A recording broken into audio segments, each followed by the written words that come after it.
Hey everyone, this is Nitro. In this video, I want to talk about the way to build your party for Endless Voyage Golden Sea, because there seems to be quite a bit of confusion among some players about this.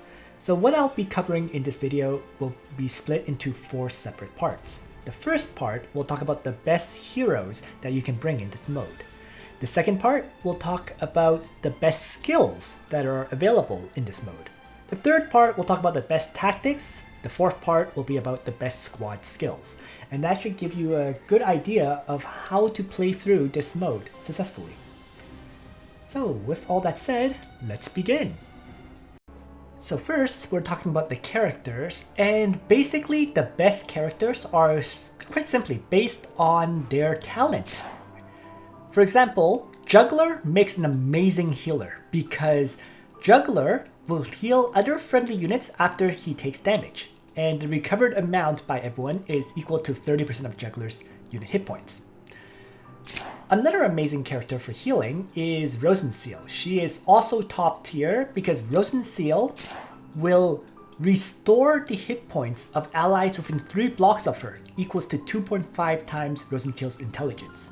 They'll also get a stack of Crystal Barrier, although that generally does not matter for this mode. The third healer that is actually really good, although she is at a level lower than the previous ones, is Liana. Liana will heal allies within 2 blocks of her for 3 times her intelligence and dispel 2 debuffs on allies after she takes an action. So this is less, I guess this is not as good as the others because the others will heal right after the action of those characters, whereas Liana needs to take her action first before providing this additional healing. But Liana makes a pretty decent healer as well. Other than these 3, characters that are really good for combat healing are characters like Yulia, where after she attacks, right, she will restore some hit points to characters. Other than Yulia, Rachel is also great this way, because with Rachel, what you have is after she attacks, she will dispel 1 debuff from all allies within 3 blocks of her and heal for 250% of Rachel's intelligence. And another character that is unexpectedly good would be Geralt and Layla. Geralt and Layla's talent is that ranged attacks heals allies for 50% of the sum of Geralt and Layla's attack and intelligence and dispels 1 debuff from them. She also has a melee attack where if she does melee attack, it will heal this unit specifically for 10% of the damage dealt and grants 1 debuff immunity. So surprisingly and almost unexpectedly, a Geralt and Layla is surprisingly good in this mode. The last batch of characters that are especially good are the ones that either reduce cooldowns of skills, have very long range, or they can act again. So those are the 3 remaining types, right? So for example, the new addition, Lucretia, is very good because her golem can reduce cooldowns. In addition to that, her golem gives her extreme range. Okay. I believe with a Scepter of Divinity, she has 5 range, and that's absolutely amazing. Right? So she can revive as well. So she can revive, she has extreme long range, and she can reduce cooldowns. Lucretia is absolutely top tier. Lolly Jess is also really good because as she builds, now you're probably not going to get time to build up the stacks of Majestic Light to get the extra range, so she's not good in that sense. Instead, what she is really good for is that if she's launching out AoEs, for example, it will reduce the skill cooldown by up to 3. And in addition, if you manage to get Light's Embrace, Light's Embrace's passive is that if an assist skill has been used this round, and there is at least 1 friendly unit adjacent after taking action, you can act again. So getting Light's Embrace does not require you to actually have Lollygess, you can just get the 3C skill. But what this skill allows you to do is assist skills include things like Sprint and Mass Attack. Right? And those skills provide a stat buff to your whole party. So you can basically stat buff your whole party, then act again. So that's why Lollygess could be very good in this mode. it's actually, frankly, truthfully, it's more dependent on getting Light's Embrace than being Lolly Jess herself. But Lolly Jess herself can reduce the skill cooldowns of skills that you use. So that's pretty decent as well. And another character that is great for something like this is Shafaniel. Shafaniel, whenever a skill is used to deal damage, the cooldown of the skill is reduced by 3. So this could allow you to have skills like Dark Reaper be used endlessly by Shafaniel, because every time you use it, the skill cooldown gets reduced by 3. So Shafaniel is top tier in that sense for the skill cooldown reduction. And then the final set of characters that I mentioned about Act Again being very, very good would be someone like Deedlit. Deedlit's talent is that if she is in the danger zone and has not dealt any damage this turn, she can act again. The key thing is, being in danger zone means that you can use any skill, whether it's an assist skill or support skill, right? Assist skills, healing skills, you're not doing damage with those. So you're going to be able to cast that, act again, and attack. 2 scary combos with using Deedlit and her Act Again trigger are as follows. The first is, for like a boss fight, you can cast Mass Crystal Healing, and then Act Again, and then attack. The second really, really powerful combo for Deedlit is with Act Again. You can have her move and cast Act Again on an ally, then she will Act Again to attack, and then you can have the other character attack as well after that. So Deedlit's Forest of No Return talent is really, really scary. So this second part is going to talk about some of those skills that you can bring and the skills that are dominant in this mode. First of all, a skill that can mobility buff is usually an assist skill, such as Enduring Hope, which will provide all stat increases as well as mobility increase by 1. This is a very, very powerful skill. Similarly to it is the option of bringing Sprint. Sprint will increase attack and int by 20% and grant characters a mobility increase. So both of these skills are very, very viable. They're amazing for this mode in letting your characters do more damage and being able to move in to hit the enemies. For multiple battles, the skills of Shield Bash as well as Sealing Technique are very, very useful. These skills will stun the enemy so that they can't move the following turn and allow your characters to attack that character freely because it can't counterattack. So both of these skills are great. In my case, you can see I use my Juggler purely as support. I usually don't even bring this Frozen Clutch. I very frequently just bring the Enduring Hope buff, Shield Bash, and then Sealing Technique in my battles using this Juggler. Other than that, one of the best skills by far is Blood Frenzy. Blood Frenzy's passive effect is that if you've made a total of 2 active attacks, after taking action, you can act again and gain Frenzy. All damage taken is increased by 15%, it lasts 2 turns. Key point about this is that you just need to attack in combat. So you can't launch an AoE and get a Blood Frenzy buff, but as long as you're single target striking, after 2 strikes, your character can act again once more. Of particular note, what this skill is especially good for is if you have someone with Act Again. Because your character can attack, the other character can act again her, and then she will attack, trigger Blood Frenzy, and attack once more. In other words, with 2 characters, you're going to end up getting 3 attacks out of 1 character. In addition to that, if the Act Again hero is Deedlit, Deedlit will also get a strike, meaning you actually get 4 attacks out of 2 heroes, which is insane. The third thing, which is really, really good, is any single target strike skill with 1 cooldown. These skills are only available in the early stages. They disappear the further you go into the mode. So you want to pick up the 1 turn cooldown skills that do 1.5 times damage whenever they appear, because they are rare and they help a lot. I believe for physical damage, there's one that does 1.4 times damage rather than 1.5. But essentially, having the 1 cooldown skill means that, in my case, for example, I can have Lucretia bring Reality Slash as well as Fireball. This means that she can endlessly rotate between these 2 skills. And she will never have a wait turn where she's not doing 1.5 times damage. You can get similar combos with physical strikers, ideally, but it can be much more difficult because a lot of the physical attack skills tends to have very high cooldowns, like 5-turn cooldowns and so on. Like such as this one, Spirit Lance.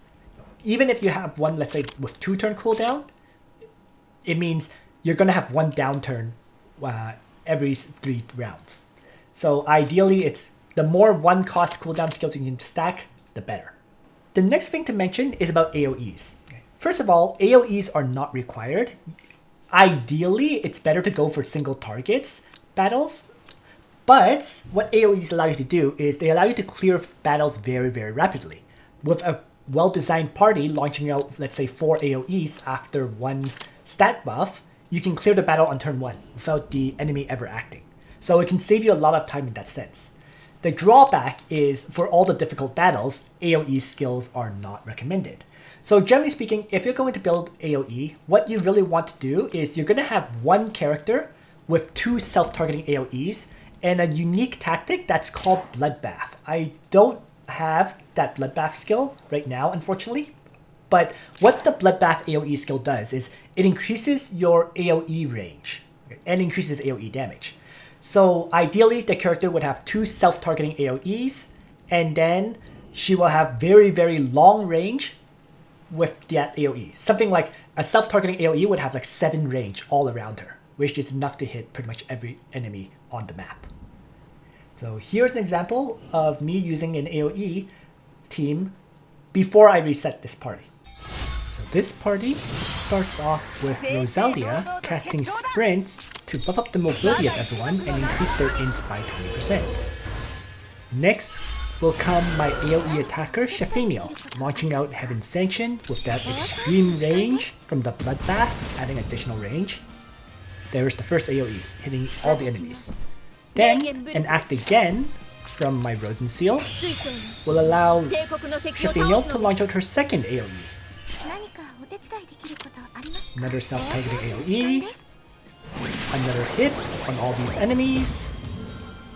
Tsubame in the far south dies, but there's 4 enemies left. So let's launch out yet another AoE, this one from Julia. And that just leaves one last character, Estelle. And then that is easily killed by Bozel, ending the fights in a record short time.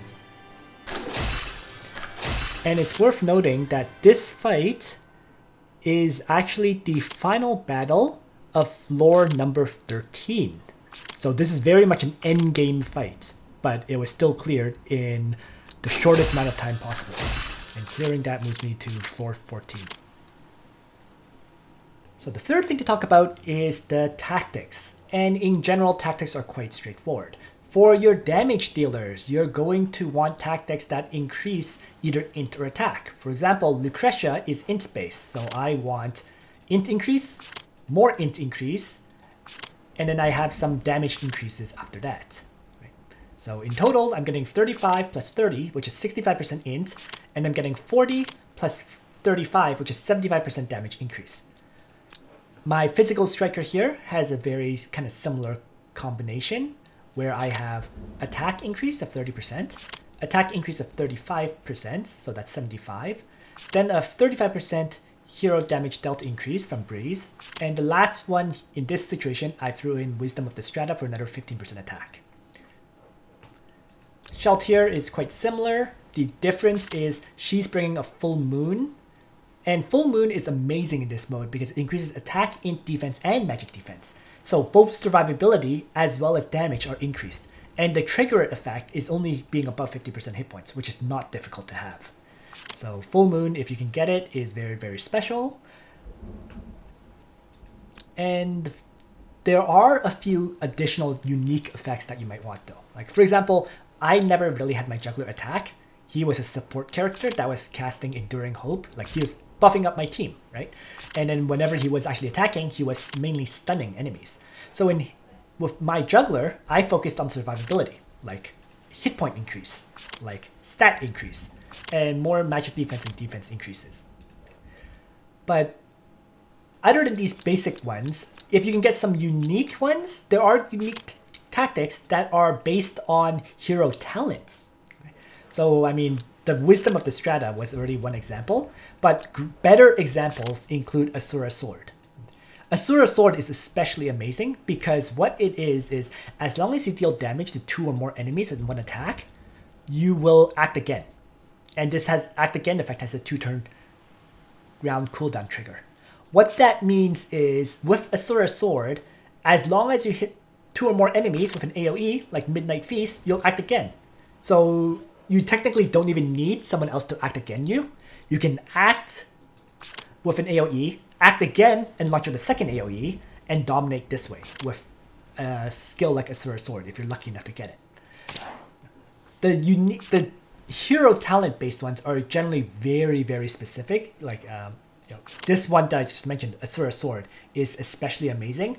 Most of them are much more mediocre. Like for example, Bloody Revenge can give you the ability to revive once, which is Hilda's talent. But its effect is that you add attack to defense and magic defense, which doesn't particularly help. Right? So in effect, you're giving up, let's say, 30 intelligence or attack for a revival chance, which is mediocre. So generally speaking, the only really, really good ones are ones that can give you stat increases or can give you act again effects, which are, as I said, quite rare. Right? But Leonhard's one, the Asura Sword, is especially dominant. And I think that pretty much covers the tactics part. So the final thing I'll talk about is about squad skills, where you really want to make sure you equip them whenever you can. Because squad skills are basically free stats. Right?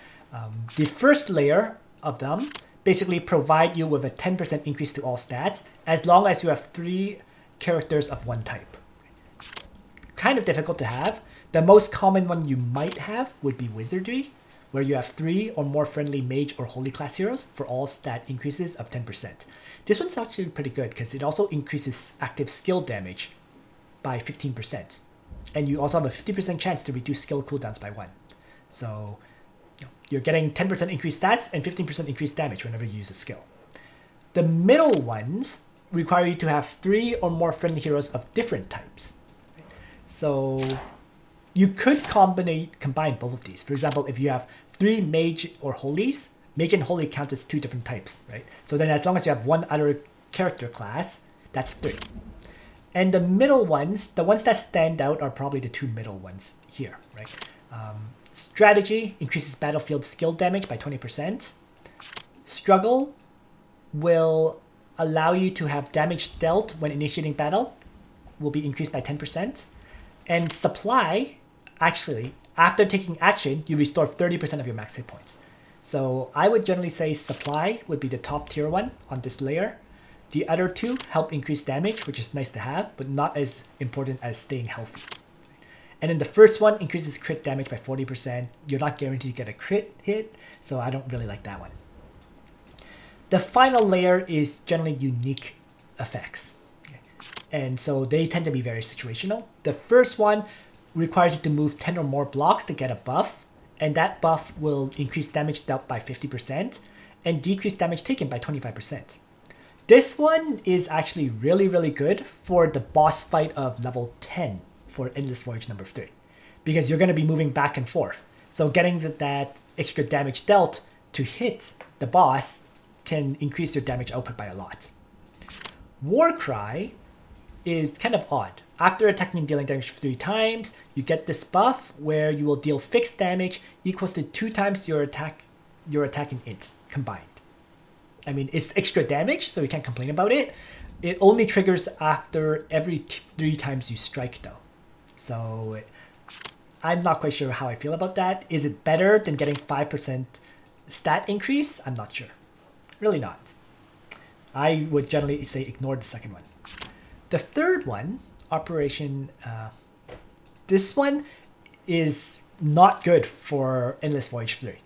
This one has the effect of after applying a debuff to the enemy, if the enemy has 5 or more debuffs, they automatically get an extra debuff where damage taken is increased by 40%. It's not easy to apply 5 debuffs in the first place. That's why this isn't that good. As for the last one, Operation Mourn, this one will cause your characters to get a buff where they get 25% increased attack and int when you have 3 stacks of Morn. This operation is completely meant for the final battle. Okay. So the final battle of the regular mode, Island of Fate, Endless Voyage 15, is one where that particular buff is designed for, and it's really only good in that mode. Okay. Because in regular battles, you will never be taking damage, so it will never really trigger as a result. And that is a summary of pretty much everything in this mode. So in general, my final recommendation is this. On your first attempt, your goal is to clear all the way to Endless Voyage boss at level 10. Okay. You should be able to do this in your very first try. You should not have to reset. And any party in general could do this. Even if you get terrible character selection, you should be able to clear it all the way to the first boss fight. Only when you hit the first boss fight will you start resetting for better characters. Okay? Because once you start resetting, you can start skipping each of these battles as you go. So you're able to sweep through them to see and pick the best skills. So you choose reset, reset to checkpoint, and then reset to tier 1. And then that would allow you to sweep through to pick up new characters and so on. Okay? And you would design a party that would have ideally either Juggler or Rosenseal for healing, and maybe, you know, either very long range characters to attack and so on, and smash. Right. Then, after clearing that, you would use that party that successfully cleared the boss at level 10 to reach the Island of Fate, Endless Voyage, level 15, the boss tier. Ideally with bringing some AoE skills so that you can quickly sweep through all these fights. And then once again, once you get to Island of Fate here, you can once more reset to get a more ideal party. The ideal party for this final fight is really having at least one long range character like Lucretia, and maybe having Juggler or Rosenseal. What would really make my party better would be if I got an actual Act Again skill on someone, right? Such as Rosenseal being able to cast Act Again on an ally, or Juggler being able to cast Act Again on one of these characters. But even without it, this party was very dominant because I had 3 Blood Frenzies. So I had 3 characters capable of attacking twice in a row on a turn. Stuff like that. And that is pretty much my conclusion to breaking down Endless Voyage. So thanks for watching, everyone. Nitro out.